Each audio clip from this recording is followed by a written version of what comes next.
años aquí en el país.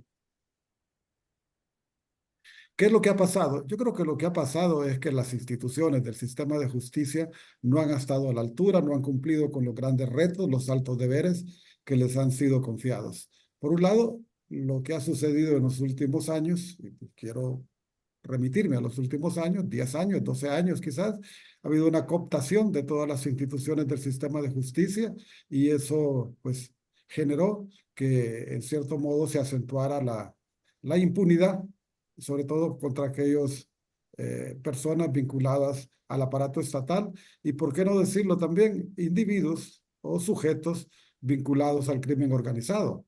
¿Y eso en función de qué? En función de que la policía ha sido infiltrada, ha sido de cierto modo, pues, no controlada, diría yo, en todo su espectro, pero sí bastante permeada por bandas organizadas del crimen, ¿no?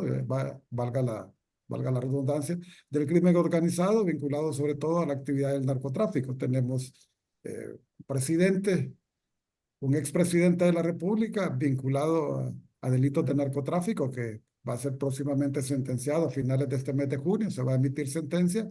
Su hermano, que ya ha sido condenado, que era diputado en aquel momento, que ha sido condenado por 2 cadenas perpetuas, si no me equivoco, y seguramente el expresidente podría correr una suerte similar, por lo menos con una cadena perpetua de conformidad a los cargos por los cuales ha sido declarado culpable.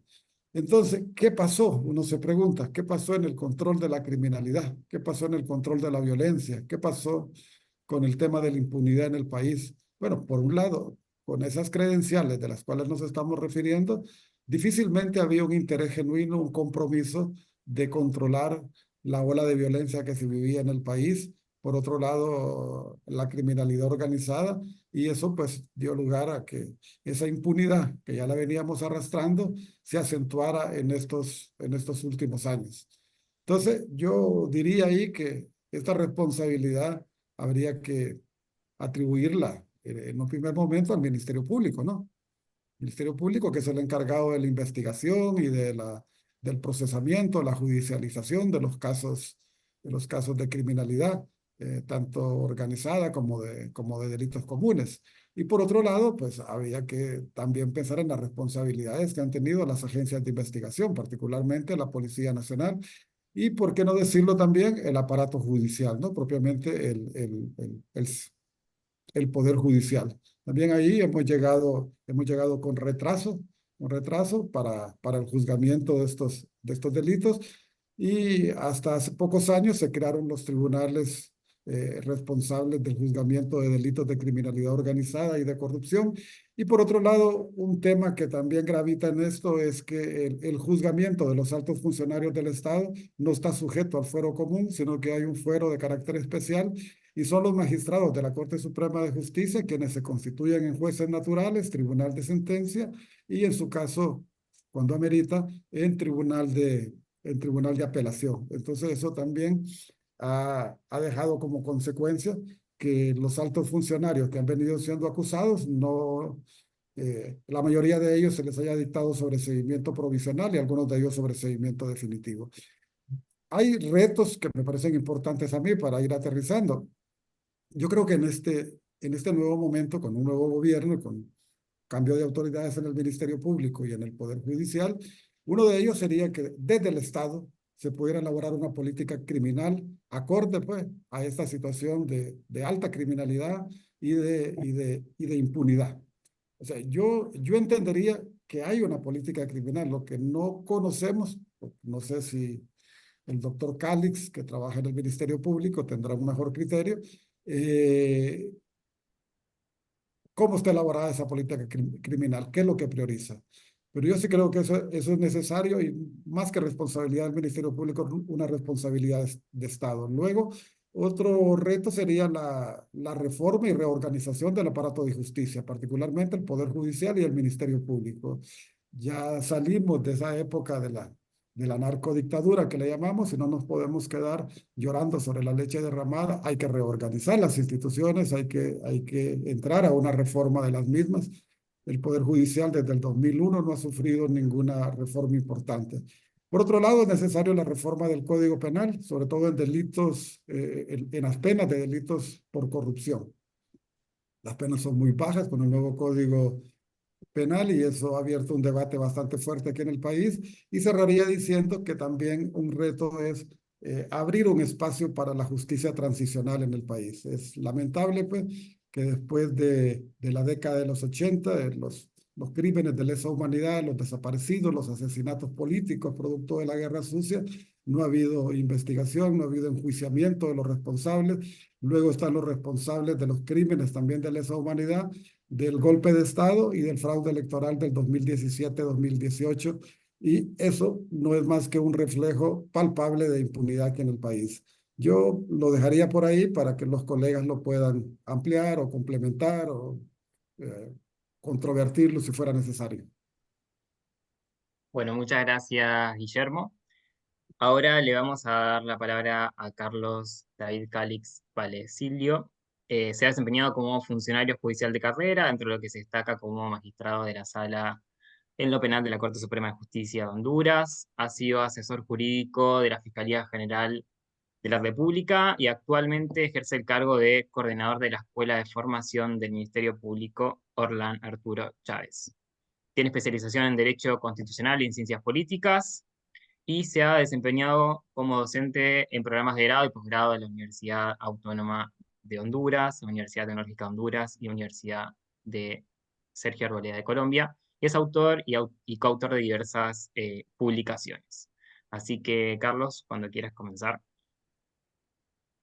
Muy buenas tardes, un caluroso saludo a los representantes del INESIP que han tenido la gentileza de invitarnos, igualmente a los distinguidos expositores, de quienes guardo los expositores por parte de nuestro país, mi más alto respeto y aprecio, excelentes, magníficos profesionales, igual por parte de quien va a exponer, se refiere a INESIP. Y yo coincido con el magistrado don Adán Guillermo López Lone, pues el tema de justicia es un tema, o hablar sobre términos de eficiencia, sobre términos de calidad de justicia, pues es un tema bastante arduo y complejo. Desde luego que yo creo que debemos hacer un poco de historia cuando hablamos aquí de la reforma procesal. Desde mi punto de vista, la reforma procesal, con la entrada en vigencia del Código Procesal Penal vigente en Honduras, supuso, en mi opinión, un extraordinario avance.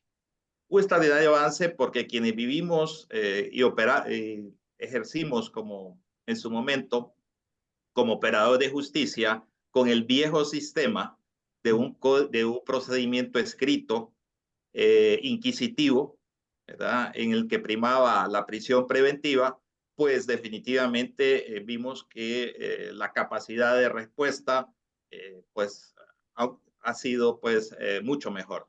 El hecho también de que la garantía de la defensa del debido proceso, me parece a mí que sí mejoraron, han mejorado. Desde luego con el tiempo transcurrido, ¿verdad? La sobrecarga del sistema, ¿verdad?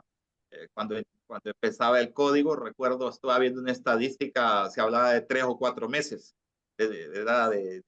para tramitar un juicio oral. Ahora se señalan audiencias para el próximo año. Y eso debido, pues, obviamente, a una sobrecarga del sistema tremenda. De las baterías de preguntas que se nos hizo al inicio de esta jornada, pues dado de que presto mis servicios en el Ministerio Público, pues pienso que voy a hacer alguna reflexión sobre esa pregunta en cuanto a la situación del Ministerio Público y los principales desafíos. Yo pienso que del Ministerio Público se hacen importantes esfuerzos, muchos esfuerzos. Conozco de primera mano a servidores, ¿verdad? Con una entrega a la institución, con una dedicación a sus casos, ¿verdad? Al trabajo, al análisis, a a la protección de víctimas. El Ministerio Público tiene servicios como el denominado MAIE, que es un módulo de atención integral especializada para víctimas de delitos, sobre todo de naturaleza sexual, de mujeres y menores. Entonces, creo que se hacen importantes esfuerzos, pero igualmente no podemos desconocer, como expresaba el magistrado López Lone, pues que tareas y asignaturas pendientes muy grandes.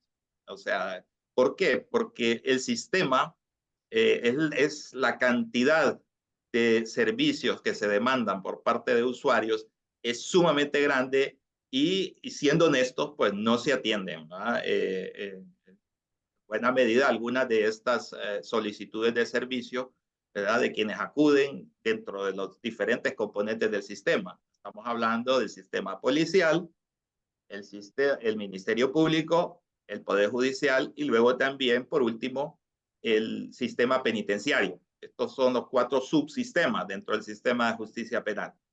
Pues bien, dentro de los puntos he tratado acá de condensar que pienso yo que transita, pues, trabajar arduamente para mejorar esos índices de eficiencia, es decir, esa tasa de resolución de casos y mejorar también la capacidad de respuesta en tiempos menores, pues para ello pienso yo que en primer lugar hay que fortalecer, optimizar los servicios de atención a usuarios, testigos y víctimas. Por ejemplo, lo que tiene que ver con este módulo que les he mencionado, de atención integral especializada para víctimas vulnerables, sobre todo en delitos de naturaleza, en algunos de naturaleza sexual o de violencia doméstica, y también lo que tiene que ver fortalecer las capacidades técnicas y de investigación.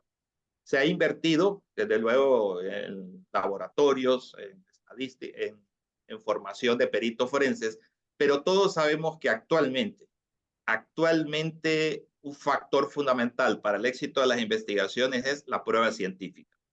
Es decir, por ejemplo, la tecnología para determinar la composición del ADN, ciertos aspectos que tienen que ver en delitos de materia ambiental, ¿verdad? Lo que concierne a dictámenes practicados por expertos en biología, en química, etcétera, para la investigación de homicidios, fortalecer los laboratorios de balística. Entonces, este es también uno de los grandes retos, ¿verdad?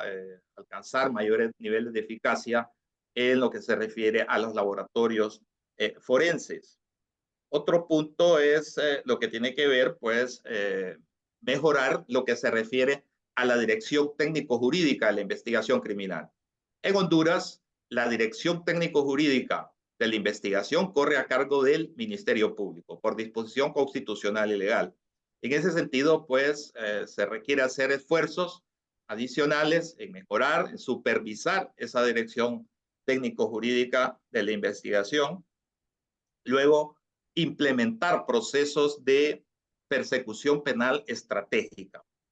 Y también potenciar, me parece a mí que es importante, esos mecanismos alternos, es decir, lo que se refiere, por ejemplo, criterio de oportunidad, suspensión condicional de la persecución penal, que permitan un descongestionamiento del sistema. Ahí igualmente tenemos ese reto de potenciar aún más esas vías alternas, de tal manera que muchos casos puedan ser solventados antes, inclusive algunos de ellos, de que lleguen a sede judicial. Luego también estrategias, se requiere fortalecer y mejorar las estrategias para la reducción de la impunidad en casos de muertes violentas, corrupción y crimen organizado. Sin duda, pues, según las estadísticas que hemos conocido públicamente, se ha producido en los últimos tiempos una reducción de los homicidios, lo cual me parece, pues, un dato positivo que destacar, pero desde luego hay mucho que hacer, ¿no? Para que esas tasas se reduzcan a niveles, digamos, mucho más aceptables. Luego también el tema de la corrupción. El tema de la corrupción, en mi opinión, ha sido un gran lastre para el desarrollo de Honduras. Es decir, mucho dinero que serviría para la educación, la salud, la infraestructura, carreteras, se diluye, ¿verdad?, en la corrupción. Veo como positivo para el sistema en su conjunto que algunas de algunas leyes que obstaculizaban la investigación y la persecución penal de delitos de corrupción han sido derogadas. El actual Congreso Nacional ha derogado, por ejemplo, una ley, les voy a explicar lo más sintetizado posible. Una ley en Honduras, los congresistas, los diputados, se les ha entregado millones de dólares para que realicen obras en sus comunidades como gestores y administradores de fondos. ¿Qué sucedió? Muchos de esos millones de dólares fueron a parar a sus bolsillos particulares. ¿Y qué sucede? El mismo Congreso emitió una ley estableciendo que no se podía ejercer la acción penal hasta que el Tribunal Superior de Cuentas emitiera una resolución. Y eso, pues, dada la dinámica de esta institución que ha tenido en el pasado, pues eso era algo prácticamente imposible. Con lo cual, esos hechos, pues, bajo ese obstáculo legal, era imposible perseguirlos. Entonces, esa es una situación que yo veo como positivo por parte del actual Congreso. Y luego, pues, implementar las técnicas de investigación. Las técnicas de investigación, es decir, agente encubierto, entrega vigilada y otras. Y eso es básicamente lo que tiene que ver, desde luego, con los procesos de investigación con perspectiva de género, lo cual supone un esfuerzo de sensibilización, de capacitación. El Ministerio Público se ha apostado fuerte por lo que tiene que ver con este tipo de capacitaciones que se hacen con recursos tanto nacionales como también de gobiernos y organizaciones no gubernamentales con los cuales tenemos relaciones de colaboración. Y luego lo que tiene que ver la materia ambiental, seguir trabajando en la materia ambiental, ¿verdad? Se requiere mucha capacitación, mucha formación, se está apostando por ello. Existe un fondo muy bien dotado, de Fondo Andrés Tamayo, que lleva el nombre de un sacerdote que se ha destacado por esa labor de defensa de medio ambiente y derechos humanos, y se está apostando también bastante y trabajando en ese sentido. Entonces, desde luego, como les decía, se han hecho esfuerzos, pero hay muchas tareas pendientes por desarrollar, y ese es el kit de la cuestión. Eso es más que todo lo que quería expresar. Muchas gracias. Bueno, muchas gracias, Carlos. Ahora vamos a darle la palabra a Kenia Paz. Antes le voy a presentar.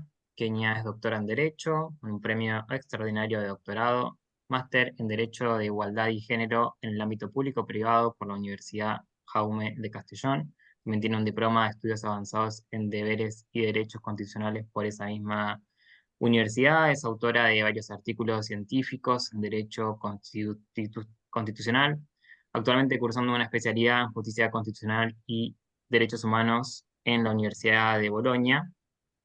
También es docente de Derecho Constitucional, Justicia Constitucional y Seminario de Investigación en la Universidad de Honduras, y es asistente jurídica en el equipo jurídico por los derechos humanos. También ha sido fiscal del Ministerio Público, donde sirvió en la FESCO, Dirección de Fiscalía, FEDH y Fiscalías Locales. Así que cuando quieras, Kenia. Hola, ¿qué tal? Buenas tardes. Un saludo a cada uno de ustedes. Me van a disculpar un poquito porque estoy un poco estropeada de la garganta. Así que, sin más preámbulo, pues voy a iniciar un poco a hablar acerca de lo que se nos ha solicitado en esta jornada, digamos, en este foro virtual. Y ciertamente, pensando en el título del encuentro, me hacía a mí la misma reflexión sobre si realmente en Honduras hemos alcanzado la democracia o si todavía es un camino a recorrer.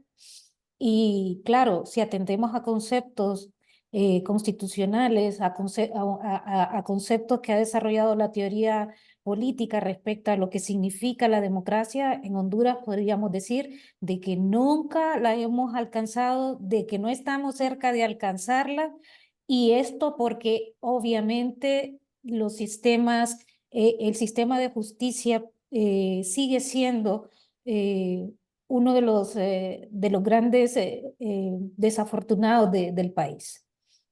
Y se lo digo esto porque, uno, como bien apuntaba el magistrado López Long, las instituciones del país han estado cooptadas por mucho tiempo.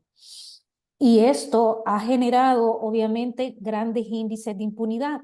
Siendo así, según informes publicados por el IUPAS, que es el Instituto de Investigaciones de la Universidad, un 95% de los crímenes en el país queda en impunidad porque no hay investigación criminal. ¿Y porque no hay investigación criminal?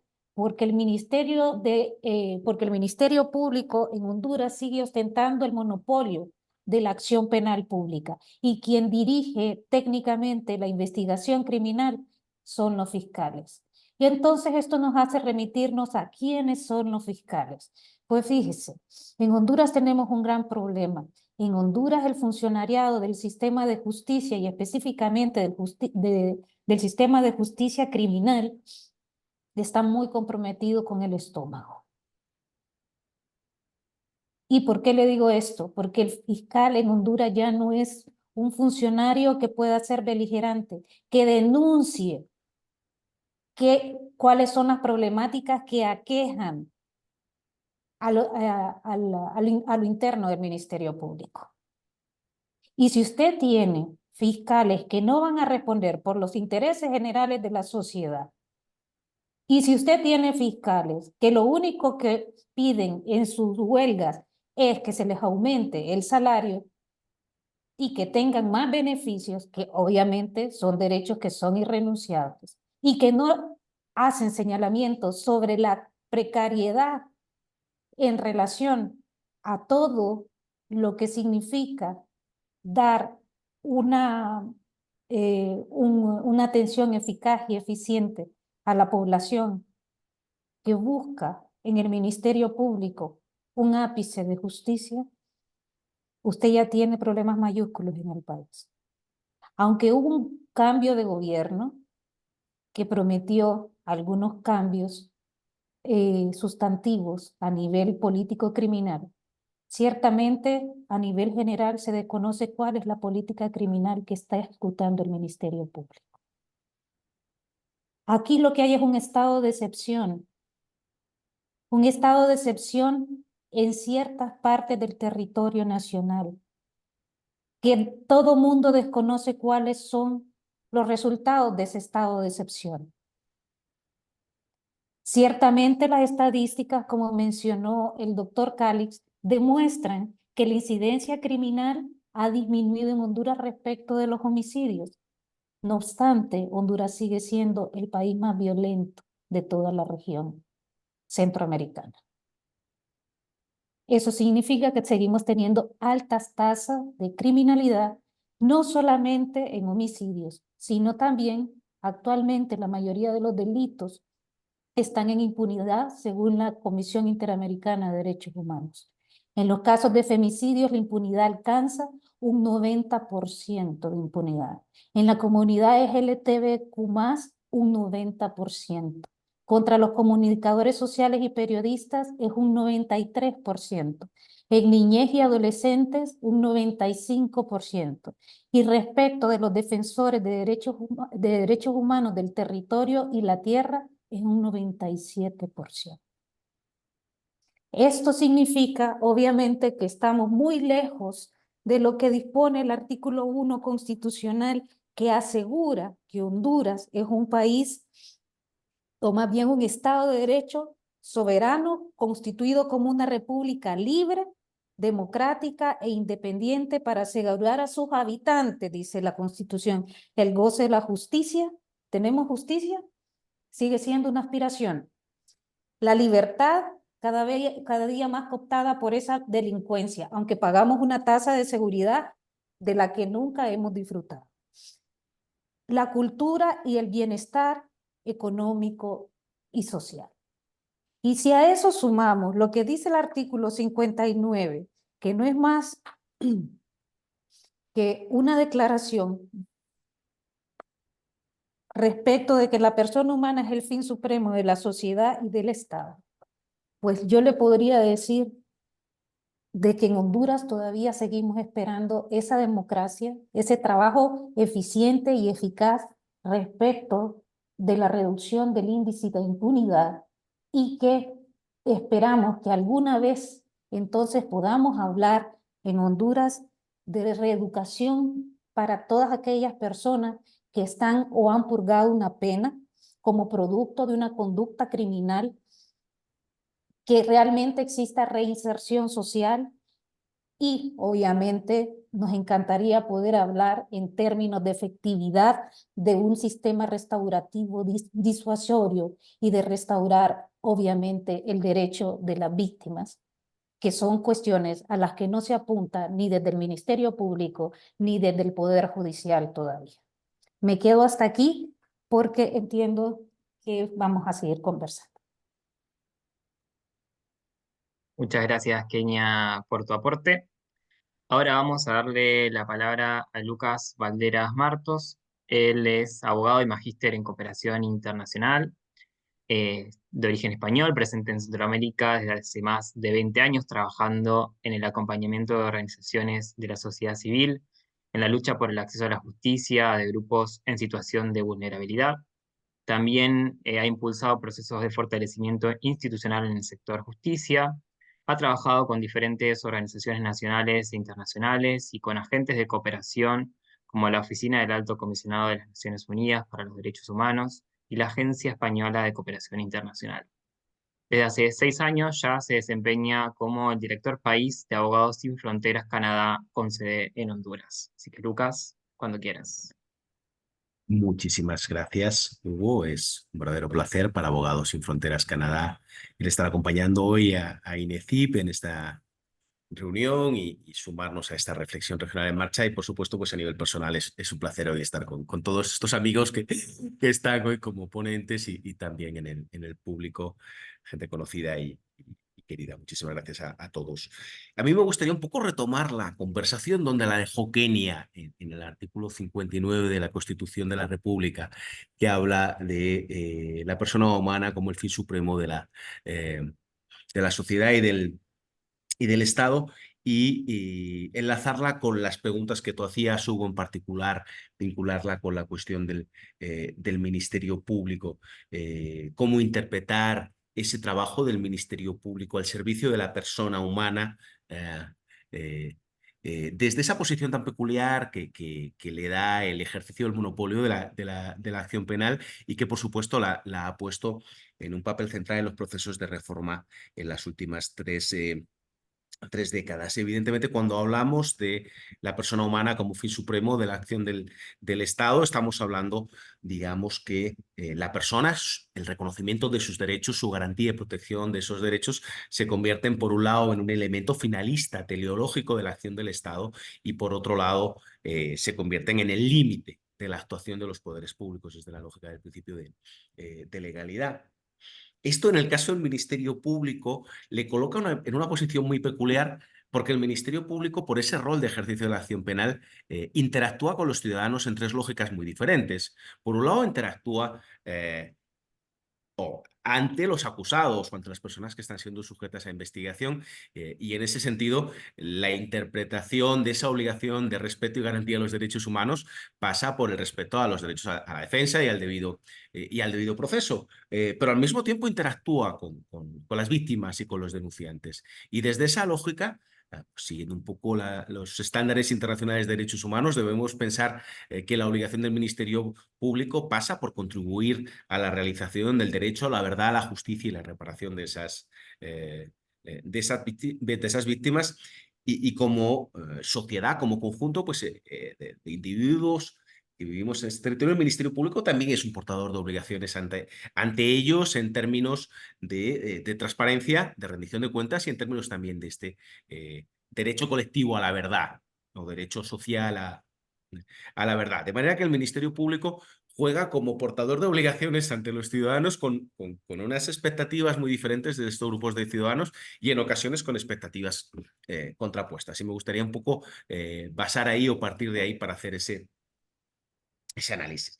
Yo creo que las últimas, respecto al primero de los aspectos, la cuestión del debido proceso y la cuestión del respeto de los derechos de las personas investigadas y enjuiciadas, bueno, creo que sin duda alguna en las últimas 3 décadas se han producido en Honduras, al igual que en el resto de la región, avances significativos en el respeto al debido proceso y en el trato a la persona detenida. No quiero decir con esto que no haya problemas, sigue habiendo graves problemas y sigue habiendo, por supuesto, dificultades en la materia, pero creo que hay un amplio consenso de que nos encontramos ante una realidad diferente de la que se vivía hace varias décadas y que en esa evolución de la realidad, bueno, pues todo lo que ha sido la reforma, todo lo que ha sido el papel de juez de garantías, Guillermo Cáliz, Guillermo Carlos, habéis estado ahí, conocéis el rol y habéis jugado precisamente una contribución a eso, ha sido una cuestión clave en esa protección al debido proceso, la creación de instituciones de control, de mecanismos de control como el CONADE o como el CONAPREP, y por supuesto un rol muy activo de la ciudadanía y de la sociedad civil en la defensa de ese debido proceso, en la defensa de las condiciones de los detenidos. Creo que en ese aspecto, y sin duda alguna, desde la perspectiva de los 30 años de la reforma o de las décadas de la reforma, sin duda alguna creo que habría sin obviar la continuidad de la existencia de determinados problemas, pero que habría que tener una perspectiva positiva o un balance positivo del periodo. No vería tan claro poder llegar a un balance tan positivo en los otros 2 aspectos. Si hablamos desde la lógica del derecho a la verdad, a la justicia y la reparación, comenzando, si queremos, por la justicia y retomando de nuevo donde ponía Kenia. La expectativa de la ciudadanía al respecto del Ministerio Público es que impulse investigaciones prontas y eficaces con la debida diligencia. Entendemos, y así lo reiteran los estándares internacionales de derechos humanos, que eso no es una obligación necesariamente de resultado, pero evidentemente los resultados y los indicadores que contaba Kenia son muy ilustrativos respecto al desafío y a la brecha que todavía hay en lograr investigaciones prontas y eficaces que contribuyan al enjuiciamiento y a la sanción de los responsables de violaciones a derechos humanos. En tal sentido, creo que ahí hay una importante brecha que persiste y que tiene mucho que ver con cómo se organizan y con cómo se estructuran mecanismos de trabajo y algunas de las debilidades que señalaba Carlos en términos de debilidades de procedimientos científicos o debilidades de estructuras de trabajo. Pero creo que no solamente hablamos de un tema de justicia, creo que hablamos también de un tema de verdad y creo que hablamos también de un tema de reparación. En el tema de verdad, creo que no podemos obviar que todavía al Ministerio Público le cuesta mucho la incorporación de la víctima como un sujeto activo dentro del proceso. Se sigue trabajando desde una lógica de objetivar a la víctima y en términos de criminología crítica, seguimos desposeyendo a la víctima del conflicto, el Estado se hace propio de él y el Estado sujeta a la víctima como un instrumento en el conflicto. Y cuando las víctimas quieren participar y cuando las víctimas quieren ser un actor activo en el mismo, encuentran múltiples dificultades. Por ejemplo, todo lo que es la cuestión de la secretividad. Seguimos encontrándonos en casos emblemáticos como Berta Cáceres, pero sigue habiendo casos a día de hoy, numerosos casos a día de hoy, en el que el Ministerio Público declara la secretividad y bloquea que las partes ya reconocidas en el proceso como representantes de las víctimas, en un caso, tengan acceso al expediente. ¿Qué posibilidad tiene una víctima de jugar realmente un rol significativo en el acceso a la justicia cuando el Ministerio Público le bloquea el acceso al expediente de la causa que le afecta? O, por ejemplo, y hablaba Carlos David también del tema de la desjudicialización, que es esencial sin duda alguna, Carlos, pero la víctima tiene que jugar un proceso, tiene que jugar un rol en ello y tiene que tener una voz en ello, y desafortunadamente, aunque el Código Procesal Penal lo prevé expresamente, es el artículo 402, se siguen decretando procedimientos abreviados sin consultar a las víctimas. Nosotros, por ejemplo, hacíamos recientemente un análisis de sentencias en materia de trata y bueno, prácticamente el 60% de las sentencias se daban procedimientos abreviados, pero sin embargo las víctimas no formaban parte de esas, no eran consultadas ni las víctimas ni sus representantes legales. Por un ejemplo muy directo, la semana pasada se publicaba una noticia hablando de una condena de 68 años contra un responsable de actos de pornografía. Nosotros estábamos directamente relacionados con ese caso, estábamos directamente relacionados con los representantes legales de las víctimas, y las representantes legales de las víctimas, que eran menores, no fueron en ninguna forma consultadas respecto a la utilización de ese procedimiento abreviado, y por supuesto tampoco las víctimas. Entonces sí, se logró una condena, de 68 años, se publicita, pero las víctimas no han sido en forma alguna consultadas, y el hecho de que las víctimas no participen en los procesos nos lleva al otro de los elementos de esta tríada, que es el tema de la reparación. Como las víctimas no tienen realmente un rol en el proceso, la aceptación de las víctimas y cómo reparar realmente a las víctimas de una manera pertinente y de una manera adecuada a sus necesidades queda completamente fuera de este proceso, y eso pues responde parte a un diseño legal que traslada la cuestión de la reparación a la vía civil o a la vía de ejecución, y que obliga, digamos, que a la víctima a continuar litigando, incluso cuando lleva 10 años litigando para ganar un caso. El mes pasado se tenía una sentencia de la Corte Suprema de Justicia contra una mujer trans que había resultado víctima de un ataque. Después de 10 años de litigio, la Corte Suprema establece que hay responsabilidad civil, y que le corresponderá determinarla a los órganos pertinentes. Se determina la responsabilidad, pero no se establece la reparación. Eso te obliga a seguir actuando en este caso, pues en ejecución, para poder tener una reparación. Después de 10 años de litigio, después de 10 años de una causa, ni siquiera en esa sentencia obtienes una reparación, sino que debes seguir adelante en el proceso. Probablemente tiene que ver con el diseño y también con la actitud de los propios operadores de justicia, creo que en muchos casos, donde, por ejemplo, en casos de trata se establece el delito, se establece la sanción, se establece la pena, y sin embargo se dice que, como no ha habido actividad probatoria específica respecto a la reparación, no se establece una reparación. Bueno, que más actividad probatoria que el considerar un hecho cierto el delito, y que más actividad probatoria que establecer una condena, pero sin embargo, habiendo una condena y habiéndose considerado un hecho probado la afectación de los derechos de la víctima, no hay un pronunciamiento sobre las reparaciones. Bueno, creo que es un tema esencial el tema de las reparaciones, y que en ese sentido tanto el Ministerio Público como en la Corte Suprema de Justicia, pese a este diseño legal que tiene que ver en parte con los obstáculos, pues creo que se podría avanzar y que se podría jugar una actitud mucho más proactiva. Y por finalizar, y con respecto a las obligaciones del Ministerio Público frente al conjunto de la sociedad, hablaban los colegas del tema de la política criminal. La persecución penal al final no es sino una política pública, y en ese sentido también debería estar sujeto al resto de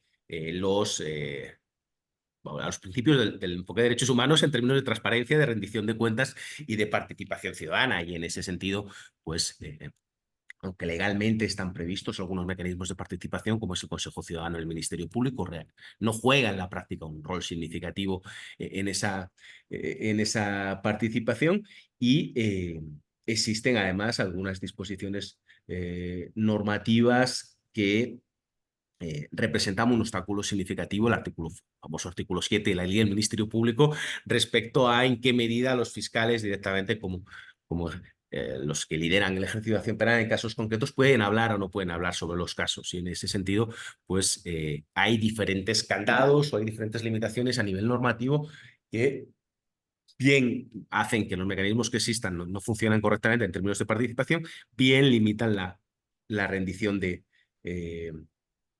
cuentas institucional.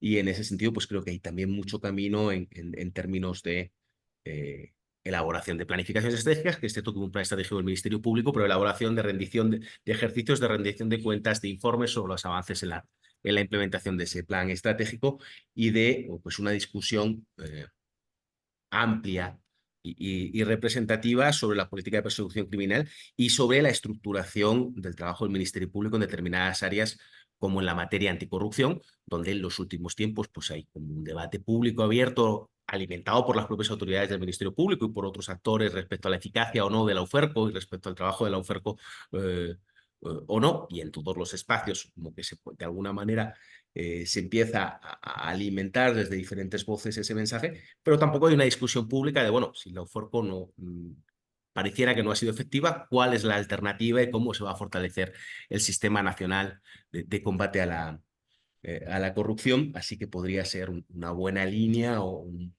buen modo de empezar a fomentar la discusión pública y a fomentar la participación en torno a esta construcción de estrategias de persecución criminal, el debate público en torno a cómo, si es que es necesario, reestructurar la persecución de la corrupción.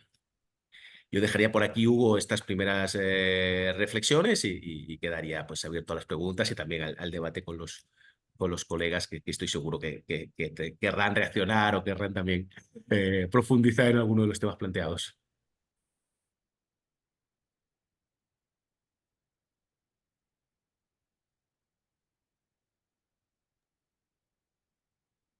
Hugo.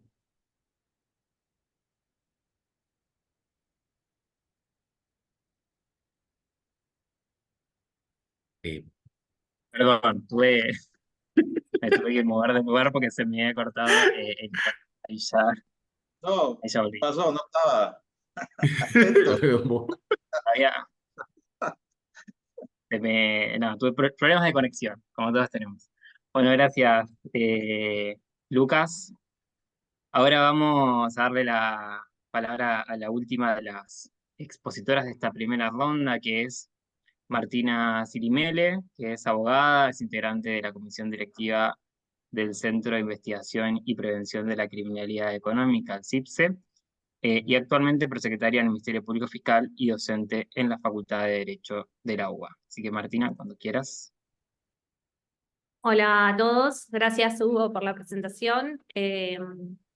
Creo importante retomar algunas cuestiones de los puntos de los expositores y la expositora propinante, sobre todo en términos de la cuestión de la impunidad, ¿no? Que es la palabra que más surgió a lo largo de las exposiciones, desde distintas órbitas, pero me parece importante porque considero que es un fenómeno que está a lo largo y a lo ancho de toda América, no es exclusivo de Honduras. De hecho, nosotros en Argentina tenemos un gran problema en términos de impunidad, sobre todo en lo que se refiere a la persecución penal de la criminalidad económica. De hecho, creo que Carlos decía que las investigaciones podían llegar a durar 1 año. Acá las investigaciones duran por lo menos 10 años.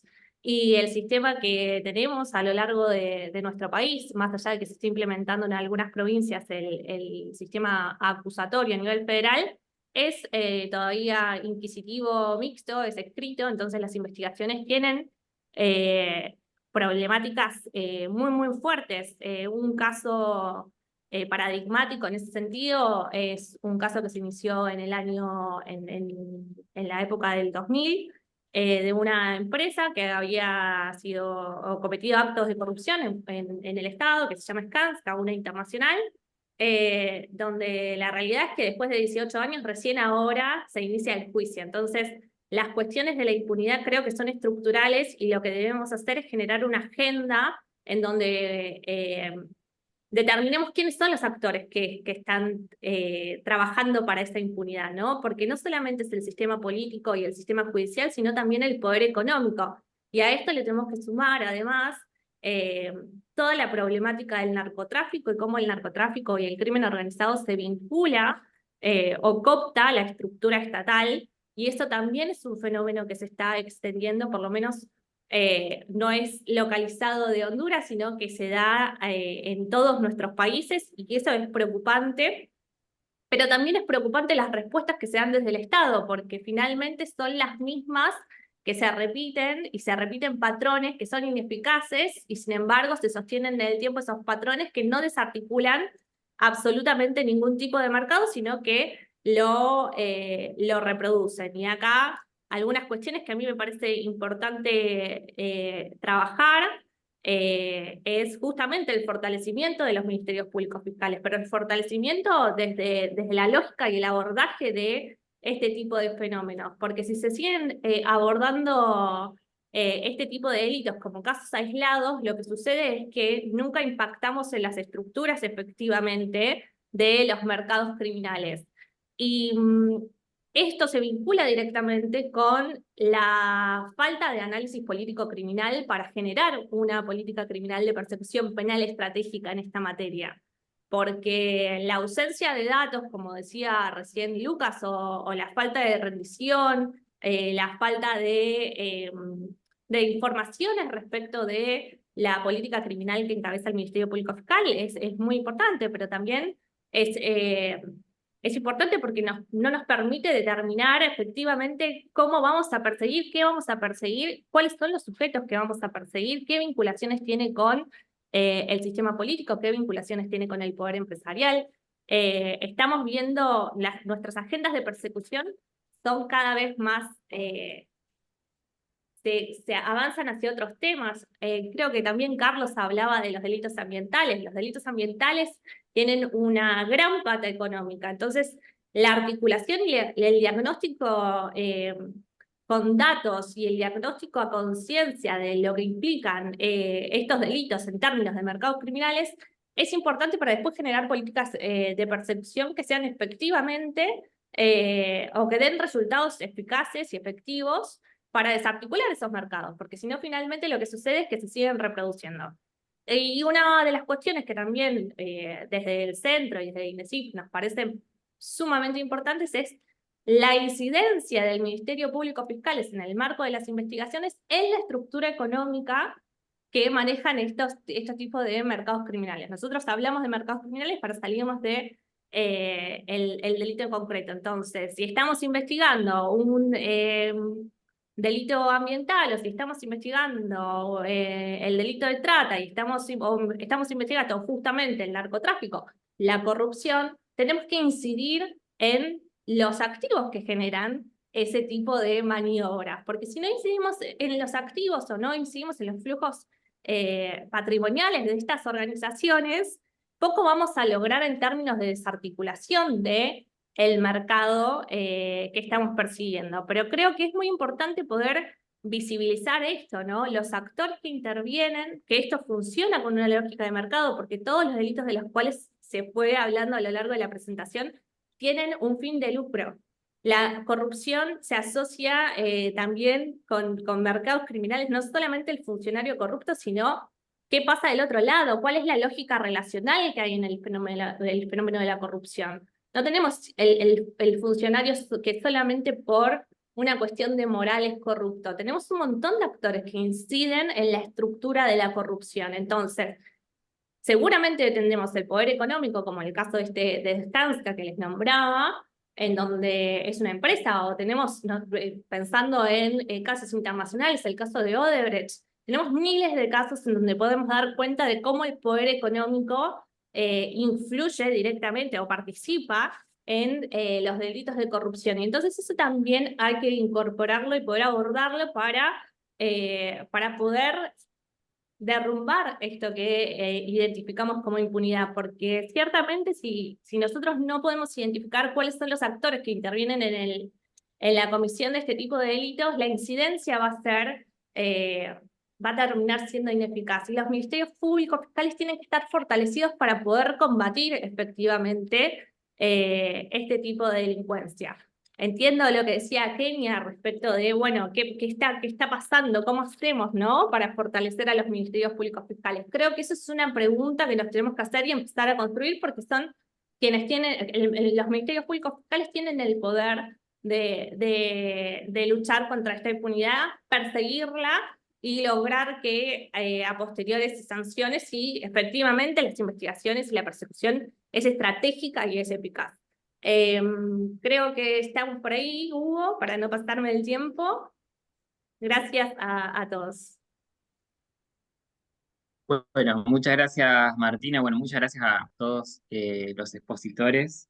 La verdad que creo que en términos generales hay como una misma visión sobre cuál es el diagnóstico hoy de la justicia penal de Honduras. Está muy ligada a esto que también retomaba un poco Martina, relacionado a esta idea de impunidad, estos altos índices de impunidad que hay en el país, pero sobre todas las cosas me parece que hay como que comparten un poco la importancia de poner el foco en el Ministerio Público y cómo ese Ministerio Público es en gran parte responsable de esa falta de control de la criminalidad y en la necesidad de construir una política de persecución penal estratégica para poder incidir en esos fenómenos criminales.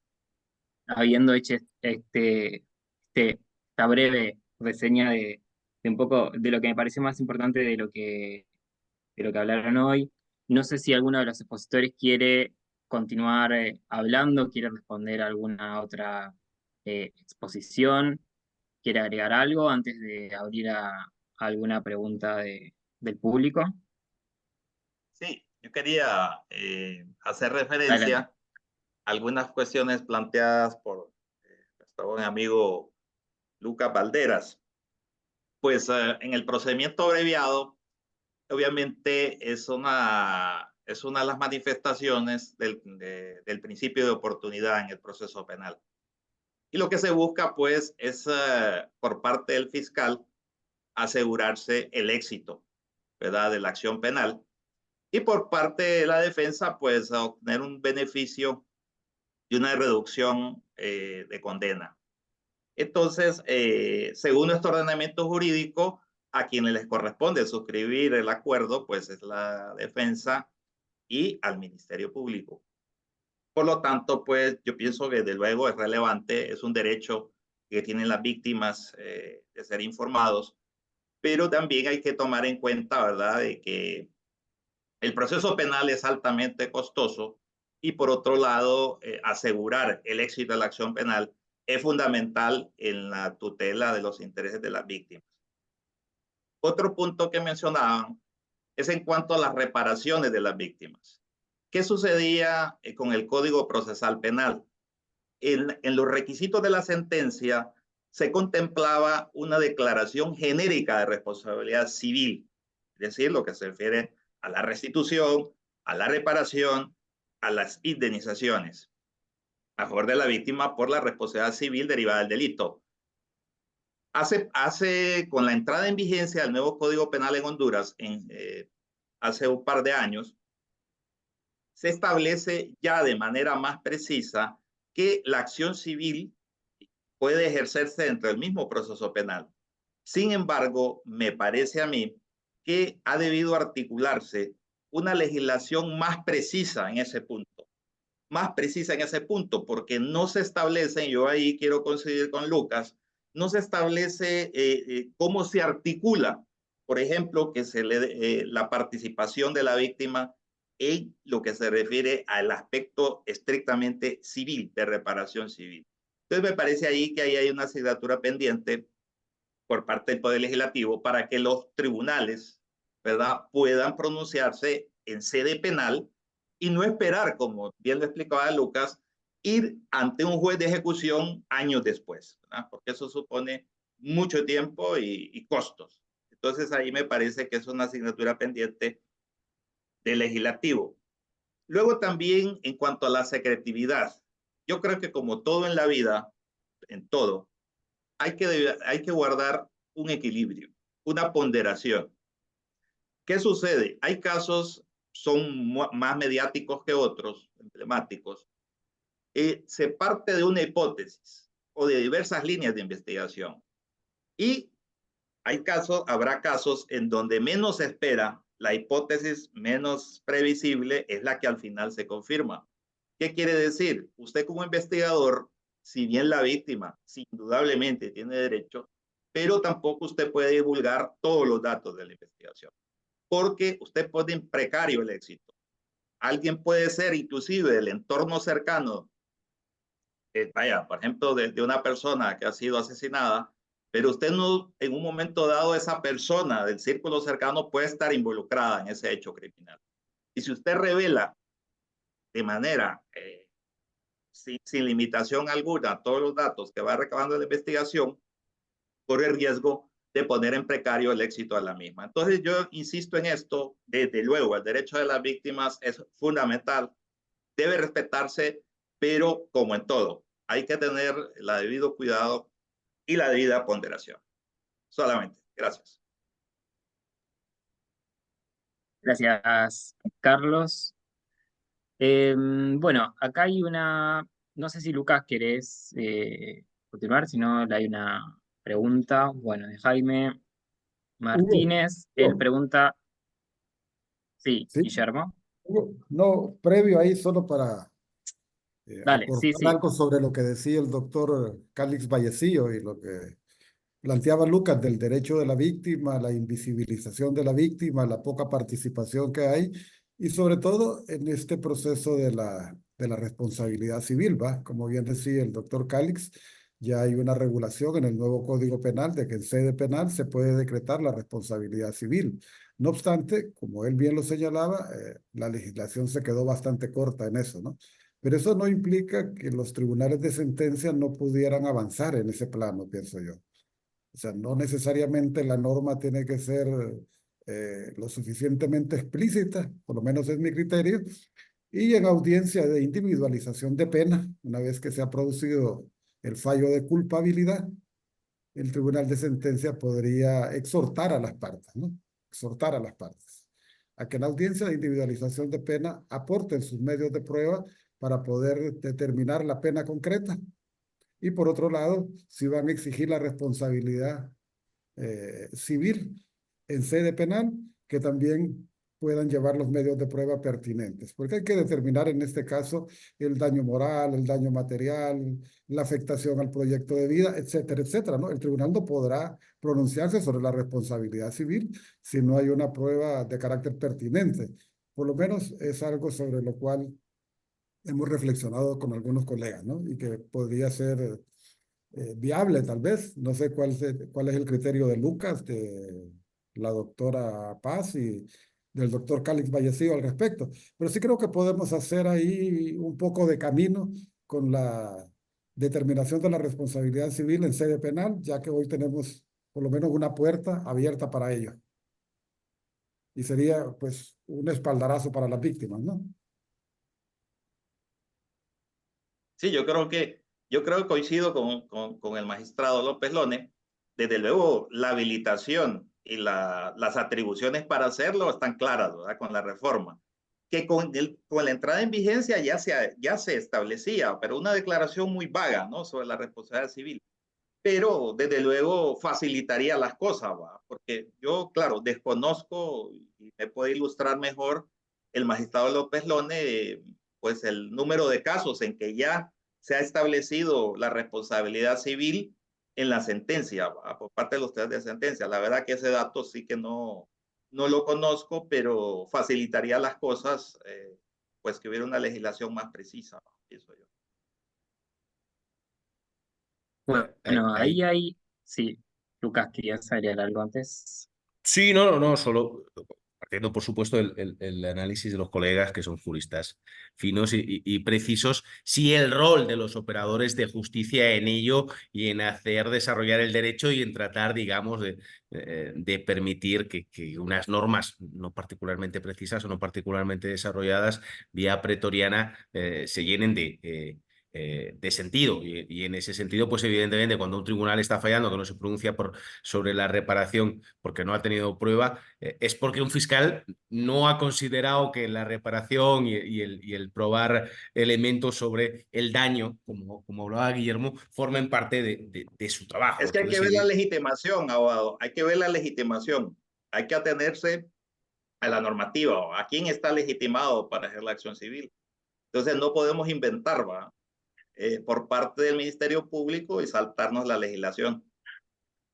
Lo que no podemos, Carlos, es que en este país no haya prácticamente reparación y que en temas como la trata, donde existe un mandato legal muy claro por la ley de trata de reparar a las víctimas, no haya sentencias donde se produzca una reparación civil a las víctimas. Está claro que hay que desarrollar la legislación y está claro que los operadores de justicia tanto tienen que jugar un rol más activo en la garantía del derecho también de la reparación a las víctimas.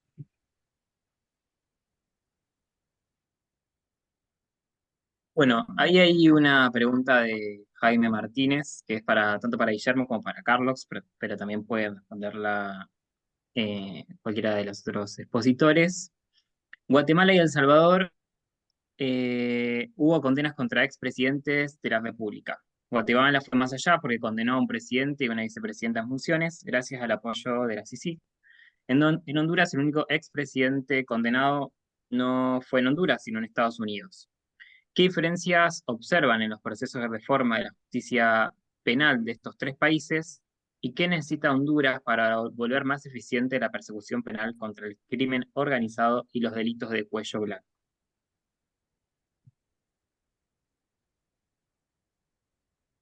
Bueno, al parecer hay ahí, Jaime nos está pidiendo tanto al doctor Calix como a mí si podemos aportar, sin perjuicio de que los otros colegas que están como expositores pudieran hacerlo también. Yo lo que veo es que diferencias en cuanto a la reforma del proceso penal, pues sí que las hay, ¿no? Sí que las hay, pero no son así como muy estructurales, de que haya mucha diferencia entre el proceso penal hondureño, el proceso penal salvadoreño y el hondureño. Más bien yo lo que diría es que cómo se ha llevado adelante la reforma, cómo se ha estructurado el proceso penal y los resultados que hay en cada uno de los países es lo que hace la diferencia. Por lo demás, tenemos códigos procesales penales que son bastante similares, pues, y donde nos hemos ido nutriendo de manera complementaria de la experiencia de los tres países del Triángulo Norte. Ahora, ¿qué es lo que pasó en El Salvador y pasó en Guatemala que se pudieron enjuiciar altos funcionarios del Estado o al más alto funcionario del Estado, en este caso los presidentes, ¿no? En El Salvador creo que el presidente Saca en Guatemala el presidente Otto Pérez y a la vicepresidenta Roxana Valdetti. Yo lo que veo ahí es que, por un lado, no conozco bien el caso salvadoreño ni tampoco el guatemalteco a fondo, pero yo del proceso salvadoreño lo que diría que un ministerio público que estaba bastante empoderado en aquel momento, seguramente con un fiscal general que estaba asumiendo los papeles que le correspondían con bastante autonomía y bastante independencia. Es que eso es como decía un exfuncionario del Ministerio Público aquí en Honduras. Ejercer el cargo de fiscal general de la República implica asumir altos deberes, pues. Y si el fiscal general no está consciente de esos altos deberes y responsabilidades que le corresponden, seguramente no lo va a hacer con la beligerancia y con la responsabilidad que le corresponde en cuanto a la persecución penal, tanto de lo que son los delitos bagatela, los delitos comunes, como los delitos de cuello blanco contra altos funcionarios del Estado.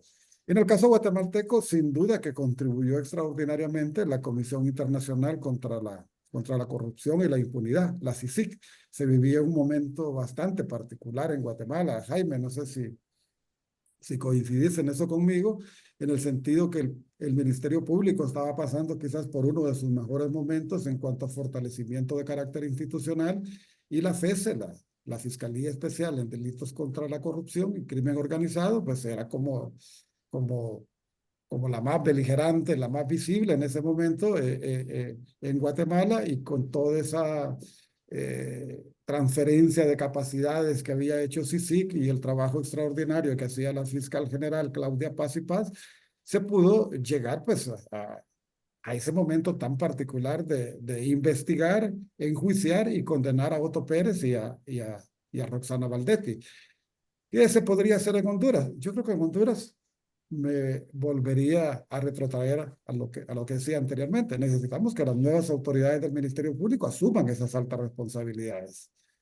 Adecúen el Ministerio Público sus estructuras, me refiero yo, para la persecución penal de estos delitos de corrupción de altos funcionarios, por un lado, y nos haría también jugaría mucho a nuestro favor que se pudiera instalar una comisión internacional contra la corrupción y la impunidad, como ha sido el clamor, pues, el clamor en los últimos años, desde el 2016 aquí en el país, y que el actual gobierno entendemos que está impulsando un proceso de negociación de un memorándum con Naciones Unidas, y es muy probable que esa comisión contra la corrupción y la impunidad se pudiera instalar. Eso sin duda traería como consecuencia que esta comisión contribuyera a fortalecer el sistema de justicia, particularmente el Ministerio Público y Poder Judicial aquí en el país.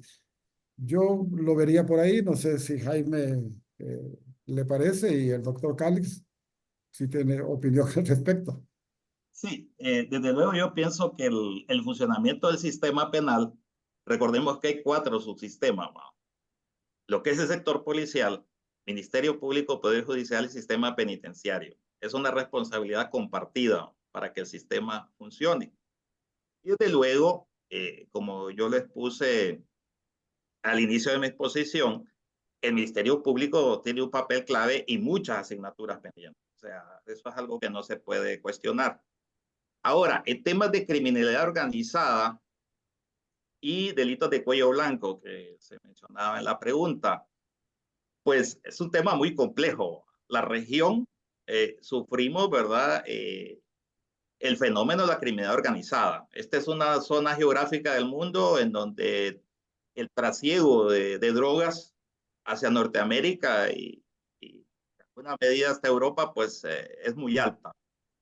Y lamentablemente tenemos que coincidir con el magistrado López Lone de que realmente el crimen organizado ha infiltrado las instituciones y todas las instituciones, ¿verdad? Todas las instituciones del país, y es una asignatura, pues, trabajar y luchar por el mejoramiento del funcionamiento de todas las instituciones.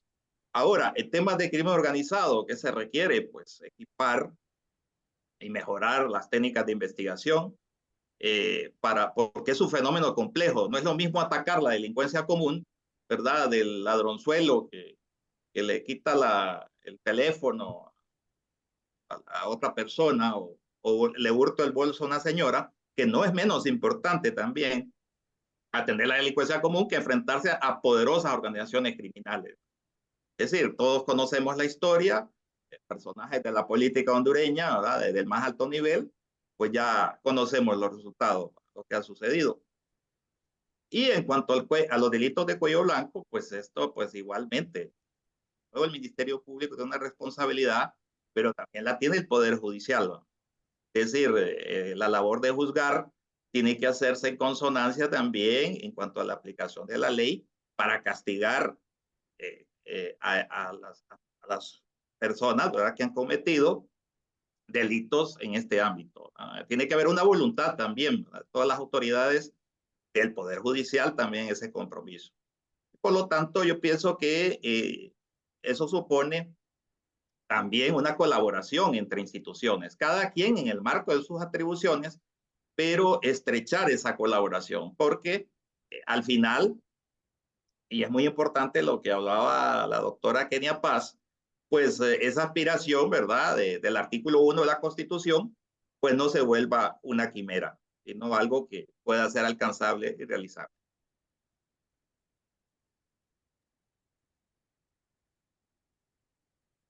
Jaime, no sé si querés agregar algo al respecto. Con esas intervenciones está más que bien y pasamos a otro tema. Bueno, si se me permite, primero que nada felicitar al INESIP por seguir con estas jornadas, estos foros. Agradecer también y felicitar a las expositoras y los expositores. Solo quisiera decir que yo me siento como muy decepcionado en general de estos 30 años. Yo siento como que cambiaron muchas cosas, los presupuestos. Creo que cambiamos mucho, nos volvimos más elegantes los abogados en los tribunales, nos volvimos, los edificios se volvieron más bonitos, los presupuestos engordaron un poco, en algunos países más, en otros un poquito menos, pero se lograron cosas muy importantes porque yo todavía recuerdo cuando hacía mis prácticas estudiantiles, mis prácticas, sí, todavía estaba estudiando, pues, y me acuerdo de tribunales que trabajaban de 8 a 12, o de 8 a 1, algo así. O sea, la justicia trabajaba a medio tiempo, abierto, claramente, sin ninguna metáfora, era cierto, trabajaban solo medio tiempo y las cárceles llenas de presos y los tribunales abarrotados de expedientes, de papeles, todo eso. Y en galeras, porque después de un terremoto que habíamos tenido en el 85, no había ni lugares dignos donde sentar a los propios operadores judiciales. Pues todo eso cambió, pero en los países que lograron avanzar un poco, que creo que sin duda Guatemala es el que más lo hizo. Ya Guillermo planteó y explicó un poco el porqué, las circunstancias políticas y todo fueron diferentes. Guatemala condenó también a Portillo, ha condenado a otros, sí, pero lo que ha logrado en ese momento con el trabajo previo que dejó Claudia y luego lo tomó Tel Maldana, pues fue condenar a un presidente en funciones. Eso realmente es de quitarse el sombrero, pues, porque en El Salvador se hizo como puede haber ocurrido en otros lugares, cuando ya el partido que había gobernado durante 20 años estaba en declive y su último presidente, pues, fue procesado y condenado. Antes había sido procesado otro expresidente, Francisco Flores, que también terminó siendo condenado, pero murió antes, ¿verdad? Entonces todos los países como que algo hicieron, ¿no? Pero Guatemala, que fue el que más avanzó, tristemente, bueno, y se mantiene todavía una voraz ajuste de cuentas, una venganza de los sectores de poder real que han perseguido a los que antes eran los perseguidores, pues, fiscales, los colaboradores de la CICIG, jueces, y es terrible pensar eso, que cuando los estados pueden avanzar, después vienen grandes retrocesos. Sin embargo, Honduras tiene la oportunidad de ver todo esto, pues, ¿verdad? De saberse que hubo la oportunidad de hacer algo que va de la mano de... Lo que me preocupa en Honduras a mí, lo quiero decir con todo respeto, pues, porque yo no soy más que un invitado en este país, somos hermanos centroamericanos y cada quien tiene sus realidades, pero siento que la coyuntura del cambio político, de los vientos políticos distintos, pasan muy rápido. Aquí son solo 4 años de este cambio de presidencia. Y siento que el tiempo se está yendo y no hay todavía un giro fuerte hacia una política criminal. No ha condenado a su expresidente pues en este periodo y al menos algo hay que intentar hacer. Pues no digo que a fuerza hay que hacerlo, ya se adelantó la justicia estadounidense y el último expresidente pues muy poderoso que había estado entronizado en el poder pues cayó, ¿verdad? Este, pero como que hace falta algo y me alegra mucho que la Asociación de Jueces por la Democracia en Honduras pues está trabajando en eso, desde el Poder Judicial, hacer ver la importancia de que se tenga un giro importante en la justicia, porque si no los tiempos se van y después la resaca que viene, ¿verdad? Puede ser peor. Así es que, como digo, un poco decepcionado, pero con las ganas pues de seguir aportando en lo que se pueda. Así es que gracias a todos por las exposiciones. Bueno, muchas gracias, Jaime. Em, yo tengo una última pregunta, es en función de algo que comentó Kenia en su exposición relacionado a los altos índices de impunidad. También tenía que ver con una de las preguntas disparadoras. Eh, y tiene que ver con cuáles creen que son los principales problemas vinculados a la impunidad en los casos de violencia de género o de crímenes contra la comunidad LGBT, y cuál es el rol del Ministerio Público en esa situación y principalmente cuáles creen que pueden ser las estrategias como para avanzar en ese sentido. No sé quién quiere responder. Sí, con referencia al Ministerio Público, pues obviamente no soy experto en la materia, debo admitirlo. Yo creo que aquí la doctora Paz, por ejemplo, tiene unos conocimientos vastísimos, pero de lo que en el contacto con los operadores internos aquí del Ministerio Público, pues me han planteado en algunas ocasiones que obstáculos en ese ámbito tiene que ver obviamente con la sensibilización de los operadores, ¿verdad? Por lo cual es una asignatura, ¿verdad?, de seguir trabajando. Actualmente debo decir de que se han implementado muchos procesos que tienen que ver con temas de género, por ejemplo, investigaciones de delitos de naturaleza sexual, bajo esa perspectiva. Y se tiene apoyo, hay que decirlo, de organizaciones amigas del país, de la institución, en el cual pues se ha brindado bastante. Yo creo que tiene que ver también con la cultura existente en el país, se requiere mucha formación desde la infancia y también se ha planteado pues la necesidad para el caso de que existan, de que se creen más juzgados de violencia doméstica en otras ciudades del país, aparte de las principales, para atender la gran demanda en esta materia. Eso me parece a mí que esos aspectos muy generales. No sé si Kenia, vos querías agregar algo al respecto, qué es lo que están viendo por ahí desde el equipo. Mm. Sí, claro.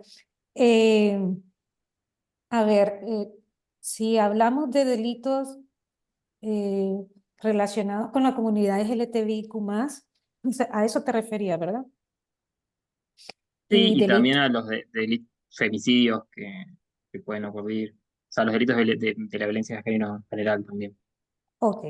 Pues la verdad que nos estamos quedando con los problemas que hemos tenido a lo largo del tiempo. No solo se trata de un problema de sensibilización de los operadores de justicia, porque es que para mí hay una renuencia a abandonar eh, los esquemas creados. Siguen trasladando su parecer personal al actuar laboral, ¿ya? Te voy a poner un ejemplo. Este año, hace algunos meses, unas compañeras estaban litigando un caso de derechos sexuales y reproductivos. Y la fiscal dijo de que ella era una mujer creyente, ¿ya? Y que se oponía férreamente al aborto, porque ella era pro derechos. Y lo que la mujer, y que a su parecer muy personal, y lo dijo en una audiencia de juicio oral, que su parecer muy personal era que esta mujer no solamente había cometido un delito, sino también un pecado. Y se puso a llorar de la supuesta indignación. Entonces, te preguntas, ¿qué tipo de operadores de justicia tenemos? Uno, porque ni jueces ni fiscales están ahí para valorar la conducta moral y religiosa en función de las creencias personales que ellas han asumido. Aquí hablar de Estado laico todavía sigue siendo una materia pendiente en la escuela, en la universidad y en todos los niveles.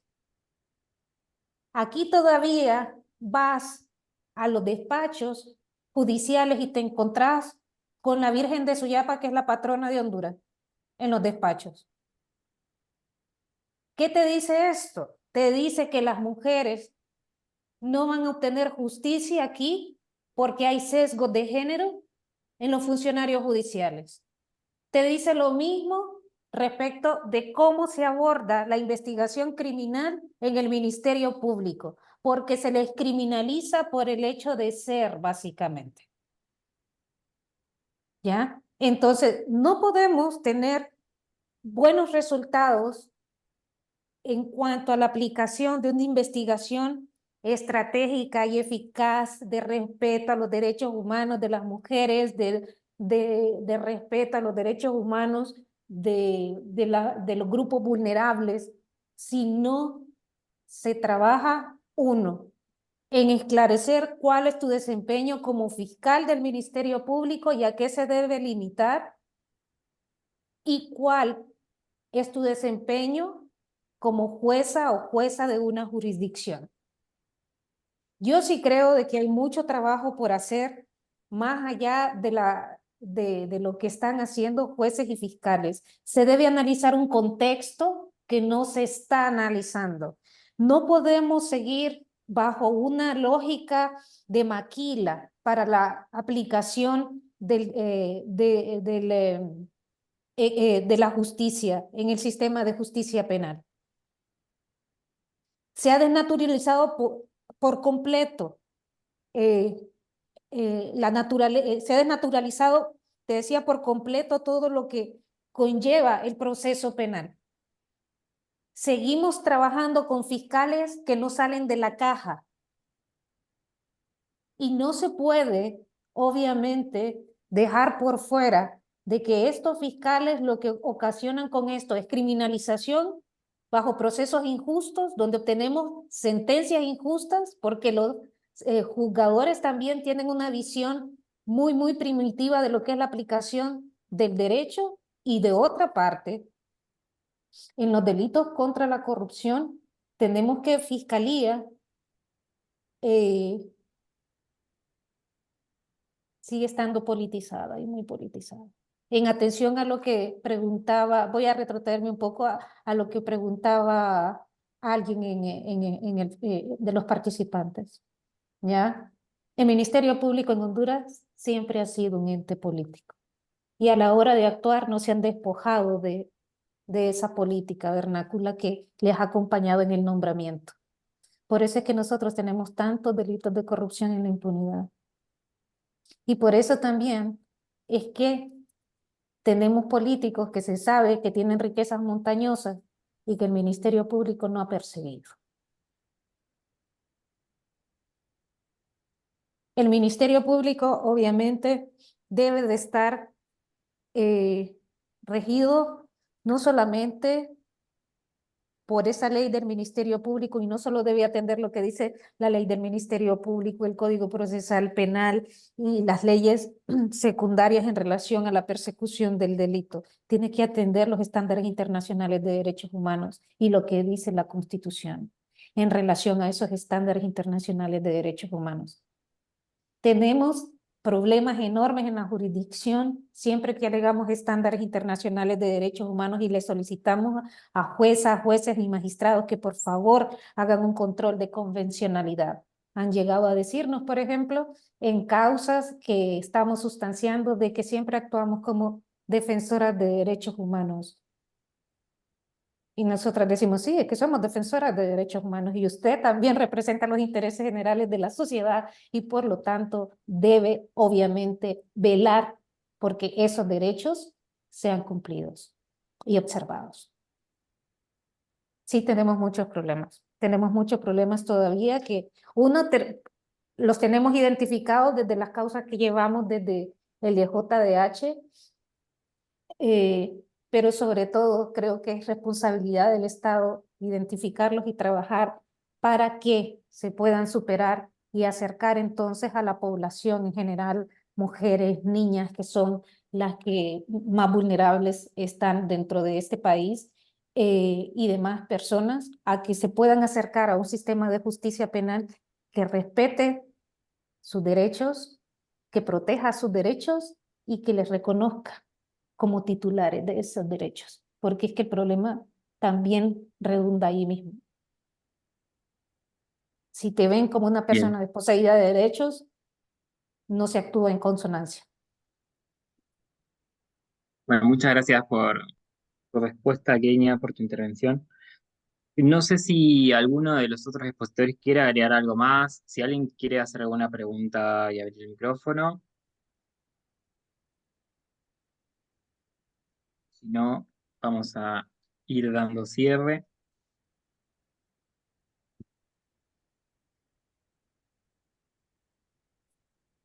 Bueno, les queremos agradecer entonces, Guillermo, Carlos, Lucas, Martina, Kenia, por participar de este foro sobre la situación de la justicia penal de Honduras. Estuvo súper interesante. Y bueno, estaremos en contacto para confirmarles cuál será el próximo país a partir del cual haremos un nuevo foro, un nuevo análisis y un nuevo momento de discusión colectiva y bueno, volvernos a encontrarnos mediante Zoom. Así que bueno, muchas gracias a todos y todas por participar y nos vemos en el próximo encuentro. Hasta luego. Mucho gusto. Un gusto, hasta luego, Gracias. colegas. Cuidaos. Luego, Chao. saludos a todos. Hasta luego.